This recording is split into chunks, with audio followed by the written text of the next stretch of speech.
Hello and welcome to the Flipping and Wholesaling Houses in New York show. I am Michael Pinter, where I teach you how to start flipping or wholesaling houses, or if you're already doing it, how to grow your business. Sorry, I just gotta move because I'm in a loud area. Okay, so a great question. The question was, can you wholesale?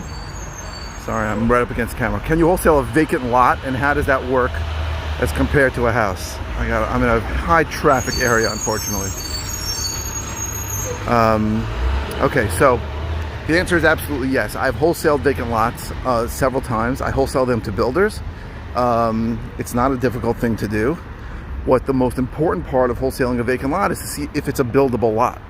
That is not an easy thing to know. So in most of Long Island, you need at least 6,000 square feet on the lot and 60 feet of frontage on the street. But there are places where you need much more than that. You might need 120 feet of frontage and 15,000 square feet. You have to find out with the local municipality if it's a buildable lot or not. Very often they're helpful and they'll tell you. Sometimes they won't. And sometimes they're going to tell you, go look at the zoning laws. It's a little bit of a pain in the ass in some places, but every single place is different. So if you're in a village, you have village rules. If you're in a town, a city, you got to look at what's going on there. So, but there's only one municipality that that has jurisdiction. So you can call. If you don't know, you can call, or you can look it up online and see who has jurisdiction there, and you got to find out what their rules are. So how big does a lot have to be? You know, there are certain places in Suffolk where they're not going to let you build if there aren't sewers there. Like they don't want septic. Some places there's only septic, and that's acceptable. These are the complicated things that you have to know. These are things that I have literally gone to townships. I'm sitting in a town of Brookhaven, a town North Hempstead, and just waited to speak to somebody to get an answer. Now that's one part of it. Is it a buildable lot? If it's not, almost no builder is going to buy it because they don't want to take the chance that they're buying something that's useless. And you also may need a variance. So let's say, for example, you have a 59-foot wide lot, but it has 6,000 square feet. In most places, they're going to give you a variance for that. But you're going to need to go get the variance. So I've done that. I've gotten variances. I've subdivided lots. But there are a lot of complicated things. You cannot assume that the lot is buildable. Very often the seller will tell you something like, the lot's buildable, but they're full of crap.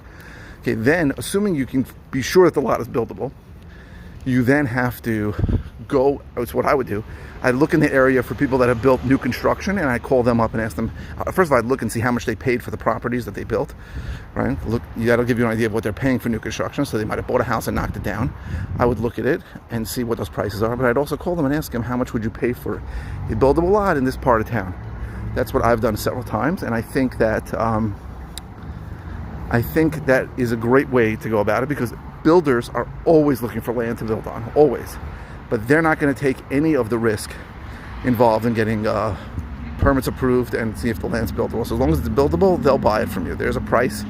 It's easy, it's simple, and I have found that I can usually do better wholesaling the lot to a builder than I can if I built the property, because builders can usually build due to economies of scale. They can usually build for less than I can build. So they'll make more money and they'll pay you more money for the lot. But there's not a lot of buildable land out there. So if you have something you're sure it's buildable, then I would look at people who have built in that city or surrounding cities, and I'd call them and ask them if they are interested in it or what they would pay for it. Sometimes they're not going to throw out the first price, but if you look and see what other new construction properties sold for, so somebody bought a house, knocked it down, and then built on it, you can get an idea of what it goes for. I hope this was helpful. If you are interested in my coaching, you can go to coaching.howtoflipnewyork.com. If you're interested in finding out other ways I can help you, go to howtoflipnewyork.com. And if you are watching on YouTube, please subscribe. If you like these videos, please click like. And is that it? Oh, please keep the comments coming. This was by request. I really appreciate people asking me questions for topics that I can do videos on. It really is helpful to me. There are no bad questions. If I just did a video on it, I will just send you the link to that video. So there are no bad questions. I'm going to get to all comments, so please keep the comments coming. Thank you very, very much for watching.